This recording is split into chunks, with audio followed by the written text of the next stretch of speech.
This crisis began in the financial sector. It's still there, but it's now being overtaken by the real economy. Britain is bad enough.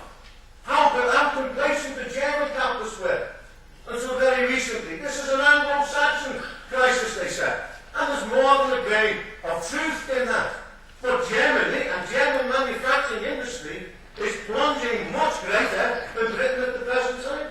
Japan is a basket case, the biggest exporter of manufacturing goods in the world at the present time.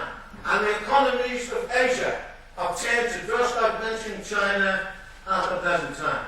Can the stimulus packages of Obama and the Gordon Brown government work in Britain in the next period, or work from a world point of view?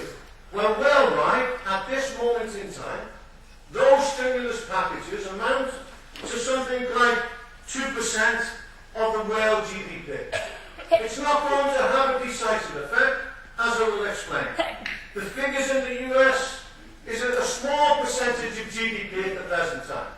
As a matter of fact, the biggest stimulus package in terms of GDP is in Britain, which is 20% in real terms that is being injected. And if you take it from a nominal point of view, of theoretically the Bank of England being responsible for the banks and the liabilities of the banks, the nominal debt of Britain is 250, 300% at the present time. As a matter of fact, it's much like what happened during the Second World War, and it is a war that capitalism are involved in at the present time. But they will need more, and Obama will need more. By the way, the stimulus package for Europe is 0.85% at the present time. Will it have an effect? We cannot deny, but under certain circumstances, it will have, maybe even put a little cushion on the world capitalism. But the problem for capitalism at the present time is not just of credit, but as many capitalist commentators, agreeing with Marx, have pointed out, the problem today is one of demand. What did Marx say in Capital? He said the whole basis of capitalism was the inequality between the working class and the capitalists. The working class is the only factor that produces new value, but it only takes back a portion of that value. The surplus, it goes to the capitalists in the form of rent, interest and profit. Why then doesn't it result in an immediate crisis? Marx said because the capitalists plough it back and produce more factories. But then those factories produce a surplus of products. Is that not the case today? With the glut that exists of manufactured goods from the world point of view, of the overproduction, which is an absurdity, I repeat, from a rational humanitarian point of view. What is this situation? What Keynes described as the paradox of theft, of thrift rather, it is theft. With a thrift, where the rate of profit, the rate of interest, is down to such, by the way, Judy's not walking out in protest of what I'm saying. She's going to a meeting of the RNC. I think at least I think it's because I know what I'm saying. I'm fine, so we have a This is a classical crisis of overproduction. And it's not a question of credit alone. They can pump as much credit into the banks. The question is, are you going to use that credit if you're already overextended, and particularly if there's no market for the goods that you can produce? This is not a crisis of credit. As a matter of fact, you could say the banks and the ruling class are on a credit strike at the present time. This is a crisis of insolvency. The banks in the US and Britain are technically insolvent. They are zombie banks, as a matter of fact, a new phenomena that we had in Japan, in the 10-year stagnation of Japan, where it's taken the injection of the state of enormous resources into these zombies. But like with Frankenstein, the zombie is not moving. It's not responding to the injections of the state at the present time. So what does Paul Krugman say? A Keynesian economist in the US, he says, end this zombie-dom rather. End this zombie-dom. Take over the banks. The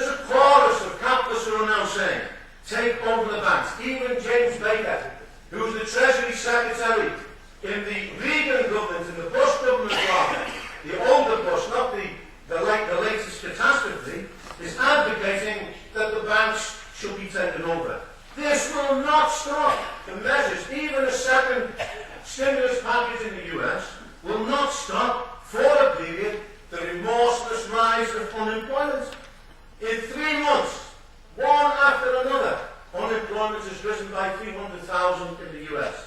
This is the biggest increase in unemployment since 1945. China and the US are locked together in what we used to describe between the Russia and the capitalist world of a pact. It's mutually assured destruction. The Chinese hold huge reserves of dollars. They dare not withdraw those dollars, even with the devaluation of the dollar, in case it brings the whole house of cards falling around their ears in the US and brings with it and aggravates the crisis in China itself. But China will not find a way out as far as the working class is concerned. How does this impact on Britain? Well, very simply, Britain's economic crisis, as the figures revealed this week, demonstrates it's the worst crisis since 1931. Manufacturing output fell in the 3 months up to January by something like 6.4%. In its wake, we have now mass unemployment, probably of at least 1 million this year, and according to the Observer at the weekend, probably rising to 4 million. That has brought back all the problems that working people faced in the past, of casualisation, of the scrabbling around for a job. There's no respite for British capitalists. They dreamed about it only 3 months ago. The pound has dropped, therefore it will give a competitive advantage to British industry. We'll be able now to compete with our rivals in Japan and the US in particular. But instead of that, they've seen Germany and Japan collapse, and there's no possibility of British manufacturing industry being rescued, at least in the short term. The wealth effect has collapsed as house prices have dropped in Britain by the greatest amount, apart from Latvia, which itself is a backward case at the present time.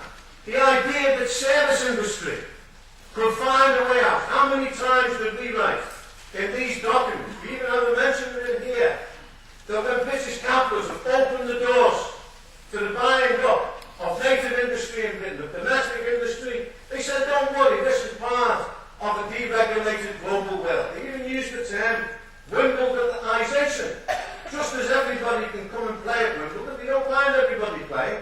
British player never wins, up to now, but nevertheless it's a marvellous spectacle because everybody comes to Wimbledon. So every foreign capitalist can come in and take over our industry. That has produced a catastrophe. We've had a silent run on the banks in Britain, where $1 trillion have been taken out of the Bank of England in the course of the last 3 months. It's produced a position where one commentator now describes the City of London as a financial slum. In desperation,